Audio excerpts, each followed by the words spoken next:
Anota essa minha frase. As pessoas ouvem muito mais o que você faz do que o que você fala. Nada fala mais alto, mais forte, mais intenso do que a sua conduta, do que as suas ações.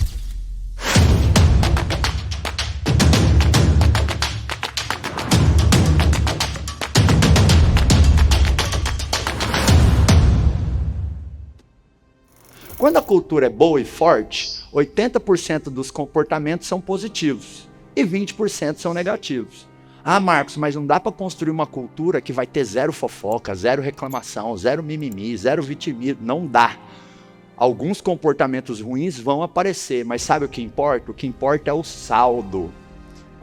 No fim das contas, no fim do ano, no fim da década, no fim da trajetória, os resultados da nossa empresa, do nosso time, tem a ver com o saldo, a proporção entre comportamentos bons e ruins.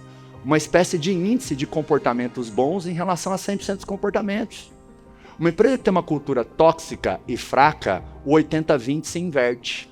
Essa empresa tem 20% de comportamentos bons e, gente, mediocridade, fazer pouco, chegar às 8 e sair às 6, nunca atrasar, isso aí é mediocridade. Isso é comportamento ruim. Então, quando a cultura é fraca e tóxica, você muda a proporção do 80-20. Você tem 20% de comportamentos ruins, razoáveis, e 80% de comportamentos bons. Então imagina a tua equipe. Imagina que ela teve 100 comportamentos numa semana. Desses 100 comportamentos, 80 foram bons.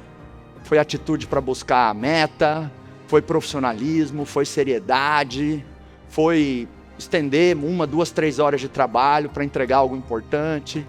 Poxa, esse tipo de equipe vai ter muito mais resultado se tem comportamentos extraordinários frequentes do que uma equipe que tem comportamentos extraordinários raramente.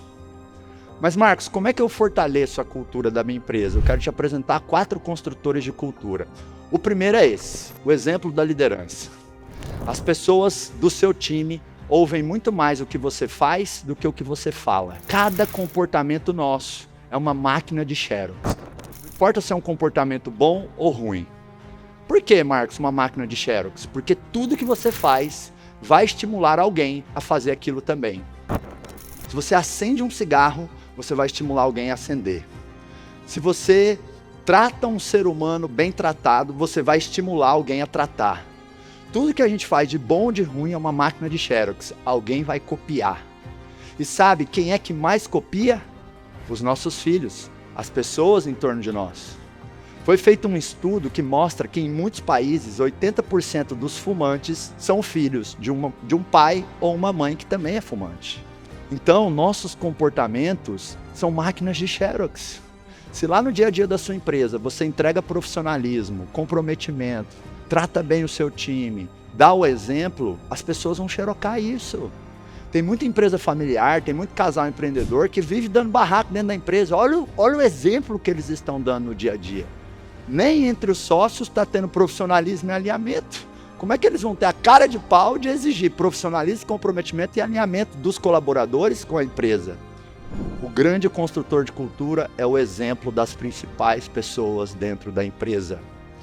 Não adianta você falar que precisa atender o cliente, servir o cliente, não adianta você falar que tem que ser pontual nas reuniões se você faz o oposto. Na verdade, isso é incongruência e incoerência. Anota essa minha frase. As pessoas ouvem muito mais o que você faz do que o que você fala. Nada fala mais alto, mais forte, mais intenso do que a sua conduta, do que as suas ações. Nada é mais persuasivo do que a sua atitude no dia a dia. Outro construtor de cultura é você sim ter um manual de cultura. Joga lá no Google, modelos de manual de cultura, vai aparecer um monte. Porque tudo aquilo que é escrito e declarado se ajuda com que aquilo seja vivido. Mas o manual de cultura não pode ser como a Bíblia na maioria da casa das pessoas. A Bíblia em muitas casas está lá aberta, mas é paisagem, é objeto de decoração. Ninguém conversa sobre aquilo, ninguém cultiva aqueles princípios. As decisões não são tomadas com base naquilo. Então o manual de cultura, ele precisa ser implementado no dia a dia. Os líderes têm que falar dos valores, os líderes têm que retomar coisas que estão escritas lá. Decisões têm que ser justificadas com base na cultura que foi definida. Um outro consultor de cultura são os eventos e reuniões de cultura periódicos E um outro é a questão do endomarketing, é o marketing para dentro. Treinando tantas empresas a implementarem cultura fortes e boas, que para mim é um grande diferencial competitivo de empresas que vão crescer, e cultura não é coisa de empresa grande, gente. Quanto menor a tua empresa, melhor você dar atenção à cultura no começo. Por quê? Porque a cultura já vai sendo desenhada de uma melhor maneira. Quando uma empresa tem 30 anos e 200 funcionários, mexer na cultura dela é muito difícil. Você já tem enraizado lá fofoca, resistência à mudança, reclamação constante, ações trabalhistas. Mexer naquela cultura é muito difícil. Quanto menor a empresa, mais fácil você moldar a cultura. É a mesma lógica de um ser humano. Uma criança, ela vai aprender inglês, alemão, qualquer outra língua, muito mais fácil que um adulto. Ela é mais moldável. Então, quem é pequeno, aproveita esse diferencial. Faz o que eu chamo de construção consciente da cultura. Porque quando tem pessoas trabalhando e convivendo juntos, sempre vai existir uma cultura. Eu estava em Portugal, como o Samuel falou, ontem palestrando para 3.000 pessoas. Algumas palavras lá têm outros significados. A cultura deles é diferente da nossa. Então os comportamentos lá na média são diferentes dos nossos. Então tá aqui 4 grandes construtores de cultura. E trabalhando tão forte a cultura nos meus negócios, já aí há quase 20 anos, e treinando milhares de empresas a trabalhar melhor a cultura, eu cheguei nessa conclusão. A cultura é a religião da empresa. Por isso que a cultura tem que ser cultuada. Por isso tem que ter os eventos de cultura. Por que, Marcos, esse paralelo, essa analogia, essa metáfora, religião? A religião nos traz o quê? Um conjunto de crenças, de princípios fortes, de dogmas. É uma forma de você enxergar o mundo. Eu, por exemplo, eu sou cristão, então eu tenho um olhar para o mundo. Eu tenho certos valores que eu procuro honrar. Eu tenho uma perspectiva de vida.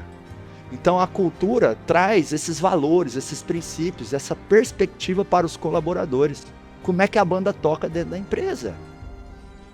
Cultura é a religião da empresa. Quanto mais essa religião é forte, boa, declarada e vivenciada, mais os resultados aumentam.